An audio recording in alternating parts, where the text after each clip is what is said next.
금융감독원 개편 방안, 개혁 방안에 대해서 좀 심도 깊은 진단을 해보겠습니다. 숭실대 금융학부의 윤석헌 교수 나오셨어요. 교수님 어서 오십시오. 안녕하십니까. 네, 사기대출 사건의 금감원 간부 직접 연루. 게다가 이번 경우는 우리가 조사한다는 거 미리 알려줘가지고 뭐 도피하게도 만들고 좀 죄질이 안 좋더라고요. 어떻게 보셨어요?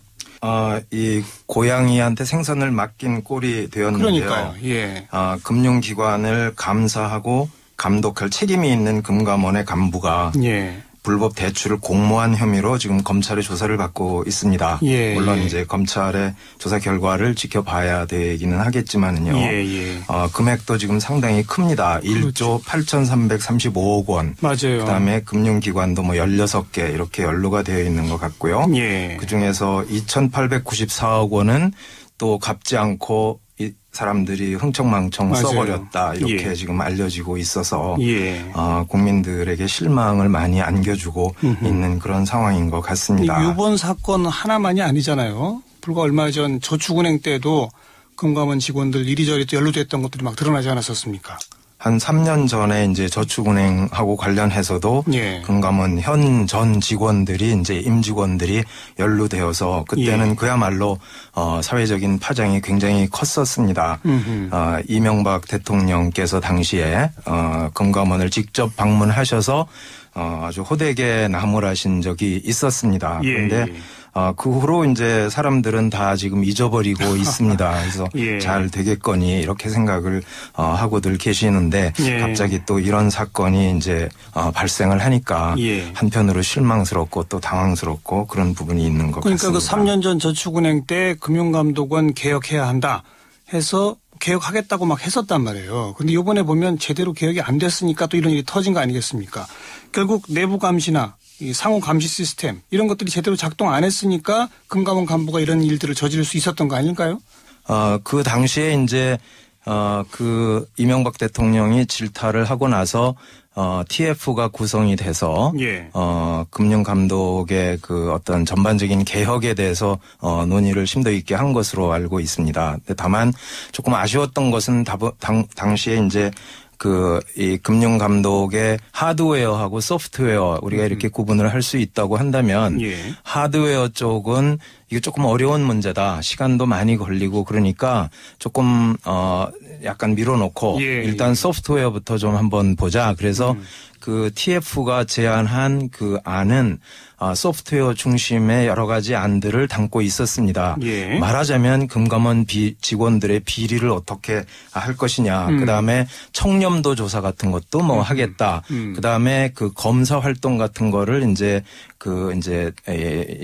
다 녹화를 해서 네. 나중에 이제 증거로 남겨서 문제가 있으면 이제 그걸 가지고 이제 뭐 벌을 줄 수 있다든지 하는 그런 식으로 레코드도 이제 잘 만들겠다. 뭐 여러 가지 좋은 아이디어들이 많이 나왔고요. 예. 그래서 이제 그런 것들을 사실 하는 걸로 알았거든요. 네. 하드웨어는 이제 좀 나중에 밀어놨고 하더라도. 소프트웨어는 그렇게 해서 이제 소프트웨어 문제는 조금 개선이 되겠구나 그렇게 했는데 요번에 사실 터진 문제는 뭐 소프트웨어 문제다 이렇게 볼 그렇죠. 수가 있겠습니다. 그렇죠. 예, 물론 하드웨어하고 소프트웨어가 다 서로 연관 관계가 예. 있는 것이기는 하지만 예. 요번에 문제는 소프트웨어 문제다. 그래서 조금 실망이 더 크고요. 예. 하드웨어 문제는 사실 그동안에 미루고 해서 뭐 최근에 이제 여러 가지 다른 이슈로 해서 네, 이슈가 네. 또 되고 있는 걸로 알고 그 있습니다. 표현을 좀 바꾸면 하드웨어라는 것은 그 조직과 제도 자체를 좀 고쳐보는 거고 소프트웨어는 그 금융감독원 내부의 운영체계에 조금씩 손을 대는 건데 운영체계는 손대겠다고 했지만 이번에 보면 제대로 손댄 게 아니다. 작동이 안 되고 있더라라는 게 드러났으니까 차제에 하드웨어, 조직과 제도 자체를 개편해야 되는 거 아니냐 이런 얘기가 지금 높은 상황이지 않습니까? 그래서 이게 은행감독원, 뭐 증권감독원, 보험감독원, 뭐 신용관리기금 이렇게 쭉 나누어져 있다가 1999년에 금융감독원으로 통합해서 출범했지 않았습니까? 금감원의 역할과 권한부터 우선 진단해 보고요. 어떤 식의 문제가 있고 어떻게 개편해야 되는지 본격적인 논의에 좀 들어가 보죠. 자, 금감원의 역할, 권한 어느 정도입니까?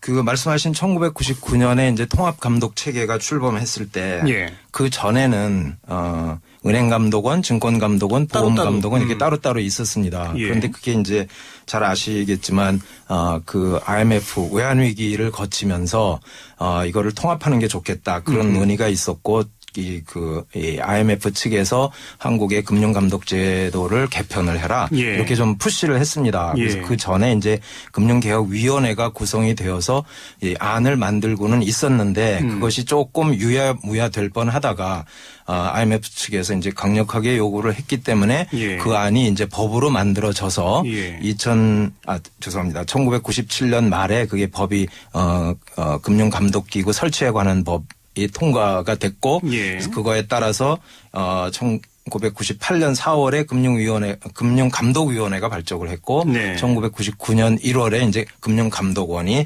출범을 했습니다. 네. 그런데 말씀하신 대로 이게 통합을 해서 뭐 상당히 이제 막강한 권력을 가지고 출발을 했는데 다만 그때 문제의 씨앗이 하나 거기 자라고 있었어요. 뭡니까? 그게 뭐냐면 네. 금융감독기구를 그런 식으로 기능으로는 통합을 했는데 이 금융감독위원회하고 금융감독원이라는 두 개의 조직으로 분리를 했습니다. 그래서 금융감독위원회는 정책을 결정하는 곳이고 금융감독원은 감독을 담당하는 감독의 것이고. 집행을 담당하는 그렇죠. 것이고 예, 예. 그래서 통상적으로 어떤 업무를 수행함에 있어서 그 정책을 담당하는 부분과 집행을 담당하는 부분은 통합을 하는 것이 업무의 효율성 면에서는 바람직한 것인데 네. 그거를 갈라놓고 예. 그 갈른 이유는 사실은 그 정책을 담당하는 금융감독위원회는 공무원 조직이고 그렇죠. 관료들이 왔고 예. 그다음에 이제 밑에 금융감독원은 민간 조직이고 그 전에 이제 은감원, 증감원, 보감원들이었으니까요. 사실은 준 관료 조직이죠. 금감원도. 그렇게도 보실 수 있습니다. 하여간에 좀 이질적인 조직을 그렇게 묶다 보니까 예. 그걸 완전 통합을 못하고 예. 그걸 분리를 했고 그다음에 또 한 가지는 그 금융감독위원회를 보좌할 수 있는 하는 기관으로 이 사무국을 하나 붙였는데 네. 10명대의 사무국을 거기다가 공무원 조직으로 붙일 수 있도록 그렇게 만들어 놨습니다. 그런데 예. 그 공무원 조직이 나중에 이제 자꾸 커서 커졌죠. 한 150명 조직으로까지 나중에 이제 크게 되는데요. 예. 어쨌거나 그렇게 하다 보니까 같은 감독 업무를 하는데 저쪽은 정책을 하고 이쪽은 집행을 하다 보니까 거기서 이제 갈등 관계가 생기기 시작을 해서 예.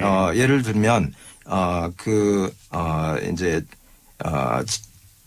양자 간의 그 책임 소재가 불분명한 문제. 예. 그래서 어떤 일은 우리가 다 하는데 생색은 금감위원회에서 낸다든가 또는 금감위 측에서는 책임은 우리가 지는데 네. 실속은 금융감독원에서 다 챙긴다든가 예. 하는 뭐 그런 좀 이렇게 웃지 못할 일들이 자주 일어나고 있었습니다. 그래서 아까 말씀하신 이제 문제 그러면 역할과 권한이 어느 정도냐라는 걸 이제 물으셨는데 예. 그거에 대한 답이 솔직히 좀 헷갈리는 부분이 있습니다. 이제 기능별로는 다 통합을 해서 막강한 권리를 갖고 있지만 네. 이거를 이 정책과 집행을 이렇게 쪼개 놓다 보니까 결과적으로는 밖에서 보기에는 권한도 많고 책임도 다 져야 될 것 같은데 예, 예. 내부에 들어가서 들여다보면 이 책임을 잘 안 지는 서로 이렇게 미루는 그런 문제가 지금 지속되고 있는 것 같습니다. 그게 이제 출범 당시에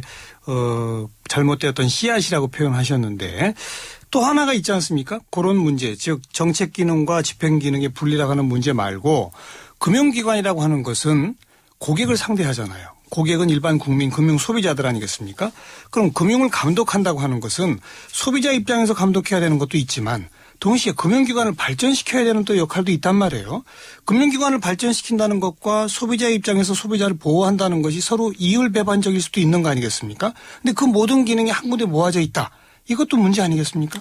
최근에 이제 일어나고 있는 문제들이 지금 방금 말씀하신 그런 문제들을 표출하고 있다. 그렇죠. 저희들은 예. 이렇게 그렇게 보는데요. 예. 아주 비근한 예가 저축은행 사건이라고 보고 있습니다. 3년 전에 이제 2011년 초에 네. 저축은행 사건을 저축은행 이렇게 들추기 시작하면서 여러 가지 금융감독원의 비리 이런 것들이 나타났는데 네.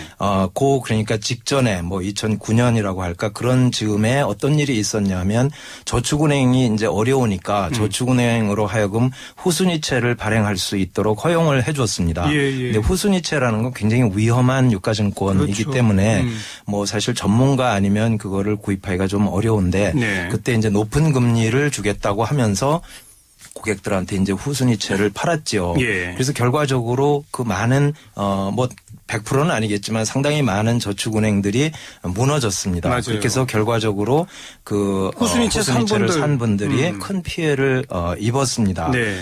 그래서 이거는 뭐냐면 저축은행을 살리기 위해서 그 피해를 소비자한테 전가한 것이다. 그렇죠. 이제 이런 이제 그 질타를 이제 그 후에 여론으로부터 지금 맡고 있는 것이죠. 예, 예. 그러니까 최근에 일어나고 있는 이 정보 유출 문제도 조금 유사한 성격을 갖고 있습니다. 맞습니다, 맞습니다. 예. 네, 그래서 이제 금융산업 지주회사 산하에서 뭐 예를 들어서 정보의 소통 같은 것이 잘 되면 금융기관이 이제 뭐 여러 가지로 이제 영업을 하고 하는 데는 도움이 분명히 되는 측면이 있고 예. 뭐 그걸 우리가 뭐 꼭 나무랄 것은 아니지만 동시적으로 그로 인해서 소비자들이 받는 피해에 대해서 그렇죠. 그것도 또 이제 충분히 신경을 썼어야 되는데 예. 그 산업 쪽에 좀 신경을 쓰다 보니까 소비자 보호에 좀 등한시한 그런 문제가 지금 크게 터지고 있다 이렇게 보고 있습니다. 자, 정리해 보면 금융 분야에 정책 기능과 집행 기능이 나누어져 있다는 문제 하나, 금융산업 발전을 도모하는 쪽과 금융 소비자를 보호하는 쪽이 한데 뭉쳐 있다고 하는 문제 하나. 또 있습니까? 또 큰 문제가 또 있습니까? 대략 이 정도면 정리가 됐나요? 현재적으로 그 정도면 정리가 된다고 보고 있습니다. 이 문제들을 해결할 수 있는 방안이 있나요? 어떻게 하면 되겠습니까? 그 작년 7월에 네. 저희 그 학자들하고 금융 공부하는 학자들하고 그다음에 이제 전문가들하고 143명이 모여서 공동 선언을 발표한 적이 있습니다. 예. 그 중에서 예. 세 가지 그 발표에서 저희가 세 가지를 지적을 한 것이 있는데 네. 그 중에 두 개가 지금 방금 말씀하신 그 첫 번째는 이제 금융 감독은 정책으로부터 산업 정책으로부터 독립하는 것이 필요하다. 예. 그러니까 금융 감독의 독립성 예. 첫째고요. 예. 그다음에 두 번째는 그 금융 감독 기구를 아까 말씀하신 것처럼 그 건전성 부분과 그다음에 소비자 보호라는 어떤 그 이해상충 부분을 분리하는 것이 좋겠다. 네. 그래서 저희가 이제 그거를 쌍봉형이다 이렇게 이제 부르고 있는데요. 예. 그래서 그 두 번째로 쌍봉형을 제안을 했고요. 그다음에 이제 그 한 가지 좀 이거는 뭐 시급하지는 않지만 그래도 언젠가는 이 문제도 저희들이 해결을 해야 된다고 생각을 하는데 예. 세 번째로 이제 그 제안한 것은 이 그 여러 그 이렇게 나뉘어져 있는 그러다 보니까 이제 뭐 이렇게 분리하고 저렇게 분리하다 보니까 이제 감독에 관련된 기구들이 여럿 있지 않습니까? 그렇죠. 예. 뭐 정부도 있을 것이고 감독 기구들도 뭐 쌍봉형으로 두 개가 있고 그다음에 뭐 기존의 한국은행 또 예금보험공사 이런 것들도 있고 그래서 그런 것들이 다 합쳐가지고 어떤 협의체를 구성을 해서 그렇죠. 그거를 그렇죠. 법으로 걔네들의 운영이라든지 이런 거를 좀 만들자. 지금 현재는 이제 뭐 청와대 서별관 회의라든지 이런 서별관 식으로 회의가 누구 오는 겁니까? 그 이제 뭐 기획재정부 장관하고 기재부 장관하고 이제 금융위원장하고 금융감독원장하고 뭐 이런 사람들이 그러니까 청와대 이제 경제수석하고 네, 뭐 네. 이렇게 이제 오셔서 그 이제 중요한 이제 금융에 관한 정책 이슈를 거기서 다룰 거라고 생각을 하는데 예. 그게 이제 무슨 법에 있는 기구도 아니고 그렇죠, 이제 그렇죠. 그런 면에서 조금 우리가 조금 더 정형화할 필요가 있다. 알겠습니다. 그래서 책임을 좀 분명하게 하고 그래서 그런 기구를 만들자. 네. 그래서 그걸 통해서 마지막 이제 말씀하신 금융 문제를 예. 하자 이렇게 이제 말씀드렸습니다. 마지막 세 번째로 말씀하신 그 협의체는 그냥 뭐 쉽게 금융과 관련된 대부분의 정책 기구들의 네트워킹 시스템. 그렇게 보실 그렇죠. 수 있습니다. 그런 거 네. 하나 만들어 보자 네, 하는 네, 거니까 네. 그 정도로 그래서, 정리를 예, 하고 맞습니다. 앞에 감독 기능과 산업 정책 기능의 분리, 즉 독립성, 그 다음에 건전성 감독과 소비자 보호를 또 분리하는 쌍봉형 이렇게 표현하신 게 좀 구체적으로 말하면 지금의 금융감독원을 쪼개는 거예요. 뭐 어떻게 되는 거예요? 지금 이제 감독기구는 금융위원회가 있고 금융감독원이 있습니다. 네. 금융위원회는 정부 조직이고 금융감독원은 이제 민간 조직으로서 아까 말씀하신 것처럼 준 이제 행정 조직이다 이렇게 볼 수가 있고요. 그래서 이 금융위원회가 과거에는 이 재경부에 있던 금융 정책 국과 그렇죠. 그다음에 금융감독위원회라는 것이 뭉쳤는데 네. 그게 조금 저희들은 좀 잘못됐다 이렇게 보고 있습니다. 그러니까 우선 여기서 과거 금융정책국에 있던 기능을 또 떼야 되겠군요. 그렇습니다. 떼가지고 이건 정부로 그냥 주자. 그렇습니다. 그게 저희들이 생각하는 것입니다. 대신에 네. 과거 금융감독위원회가 있었던 기능은 금감원하고 합치자. 정확히 그겁니다. 네. 예, 저희들이 이제 요구하는 게 그거고요. 그렇게 합쳐놓은 다음에 다시 쪼개는 거죠. 그렇죠. 그거를 이제 조금 복잡하지만 그거를 이제 이 건전성 그 감독 기구와 그다음에 소비자 보호 내지는 무슨 행위 규제 기구 이렇게 두 가지로 이렇게 나누자. 그렇게 하면 되는 것입니다. 그리고 뭐 이게 복잡해 보이지만 사실은 간단한 겁니다. 옛날식 금융정책국 그거 그냥 다시 기재부가 가져가라. 그렇습니다. 정부가 그거 해라. 산업정책 해라 이거고 감독하는 건 우리가 다 알아서 할 텐데 감독을 양쪽으로 나눠서 하겠다. 상호 견제하도록 하겠다. 그 얘기 아니겠습니까? 아니 전문가들이 공동 선언까지 할 정도인데 왜 안 됩니까 이거?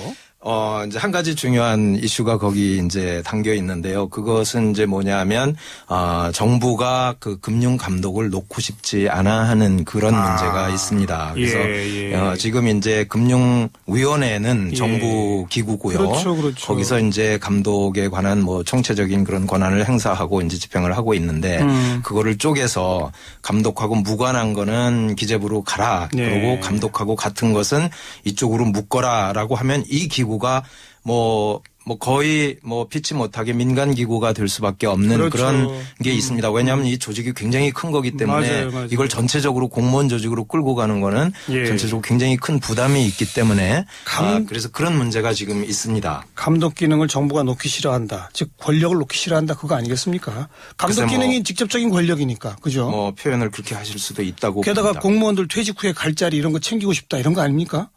그렇게도 볼 수 있습니다. 노골적으로 말하면. 그러다 보니까 요새 옛날에 모피아만 있다 주면 금피아까지라는 얘기가 막 나오고 이런 건 막겠다고 그래서 연관된 기관에 취업 못하도록 여러 가지 규정도 만들었잖아요.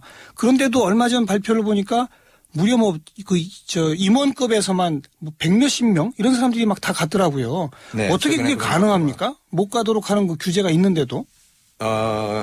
글쎄 그것까지는 제가 뭐라고 답변을 드리기가 피해가는 방법이 있나요? 근데 지금 현재 무슨 규정으로 그거를 못하게 하는 것은 아니고 그거는 어디까지나 이제 그 포스트를 이제 임명권자가 임명을 하는 시스템으로 가면 그것이 불가능하지는 않다고 보고 있습니다. 왜냐하면 저희들이 이제 학계에서도 그렇고 항상 그 부분에 대해서 좀 부정적으로 비판을 많이 하고 있는데 그럼에도 불구하고 그 관행이 지속되는 것은 그게 법적으로 그게 잘못됐다 불법이다. 이렇게는 말씀드릴 수가 없고 다만 저희가 이제 학계에서 얘기하는 것은 그것이 이제 아까 얘기한 그런 문제들로 인해서 이걸 분리하는 것이 좋겠다. 그래서 정부는 앞으로 끌고 나가는 거 엑셀러레이터 기능은 정부가 열심히 끌고 가라. 그 대신 이제 그거하고는 좀 이해관계가 다른 민간이 감독기구로 들어와서 브레이크 잡는 거 확실하게 잡겠다. 그렇게 하는 게 견제와 균형 차원에서 이게 맞는 거 아니냐. 저희들이 이제 주장하는 게 그런 포인트입니다. 외국 선진국들도 대체로 그렇게 합니까? 대체로 그렇게 하고 있습니다. 그렇죠. 근데 공무원 조직으로 하는 부분도 있고요. 그다음에 이제 민간 조직으로 하는 부분도 있고 예를 들면 영국이나 무슨 호주나 이런 데가 대표적으로 민간으로 하는 곳이고 그다음에 이제 카나다, 일본 같은 데는 대표적으로 또 정부 조직으로 가는 경우고 그다음에 이제 미국은 좀 이렇게 섞여 있습니다. 우리나라 금융산업의 발전이 사실 그 선진국도 OECD 국가들 가운데서는 굉장히 뒤처져 있다는 평가를 받지 않습니까? 그렇습니다. 그 뒤처진 원인 가운데 이런 제도적으로 약간 좀 허점을 가지고 있는 이런 것도 작용할까요? 아무래도 이제 그렇게 보실 수가 있습니다. 그동안에 이제 우리나라의 관치금융이라는 말이 상당히 이제 파퓰러한데, 그동안에 이제 우리 금융을 정부 관료들이 다 이제 쥐락펴락하는 그런 상황으로 이제 쭉 오지 않았습니까? 그거는 아무래도 민간 쪽에서 권한이 그만큼 적었다라는 얘기고, 그러면 그것은 뭔가 이제 민간을 중심으로 한 금융의 발전이라는 것이 그만큼 위축되었다 이렇게 볼 수밖에 없는 것이고요. 그렇다면 민간 금융기관들은 지금 교수님 말씀하시는 그런 전문가들의 공동선언에 나온 내용 같은 걸 좋아합니까? 그런 걸 바랍니까? 민간은 제 생각에는 민간 금융기관들은 그거는 제가 정확히 잘 모르겠습니다. 그거는 또 좀 조사를 해봐야 될 것 같은데요. 왜냐하면 이제 이 사람들은 무서워서 입도 뻥끗 못 하고 있는 거 아니에요? 혹시 이렇게 바꾸자 하는 얘기 하고 싶은데도? 뭐 그런 분들도 있고 또 예. 이쪽을 이제 중장기적으로 이게 우리의 나아갈 방향이다라고 동참하시는 분들도 뭐 상당히 많은 걸로 알고 있습니다. 이제 다만 이제 우리가 지금 그동안에 하도 이런 시스템에 그러니까 예. 관이 주도하는 금융 감독 시스템에 그동안에 익숙해져 왔기 때문에 네. 그다음에 이제 우리가 또 뭐 1945년 이후에 지금까지 온 게 뭐 그렇게 긴 또 세월은 아니니까 금융의 역사가 그렇게 길다고 하기 어려우니까 예. 이제 뭐 조금 이제 그런 면이 그렇게 빨리 이렇게 조정이 되어 오지는 않았지만 지금 우리나라 그 금융 산업이라든지 우리나라가 갖고 있는 인적 구조라든지 이런 예. 것을 볼 때 이 금융 감독부터 이런 식으로 민으로 독립하는 것은 뭐 충분히 해볼 만하다고 생각을 하고 그렇죠. 뭐 충분히 잘할 수 있다 이렇게 생각을 합니다. 그래요. 금융산업의 발전을 위해서도 시급해야 할 과제다. 이런 말씀까지 듣고요. 이번에 뭐 KTENS 사기대출에 금감원 간부 연루된 것 때문에 금융당국이 또 이제 호들갑을 떨면서 이런저런 거 내놓겠다고 하는데 진짜 필요한 개혁으로까지 나아갈지 한번 잘 지켜보도록 하겠습니다. 네, 윤 교수님 올라와 주셔서 고맙습니다. 네, 감사합니다. 숭실대 금융학부의 윤석헌 교수와 말씀 나눴습니다. 자, 오늘 여기까지입니다. 여러분 좋은 주말 보내시고요. 월요일 6시에 다시 뵙죠. 안녕히 계세요.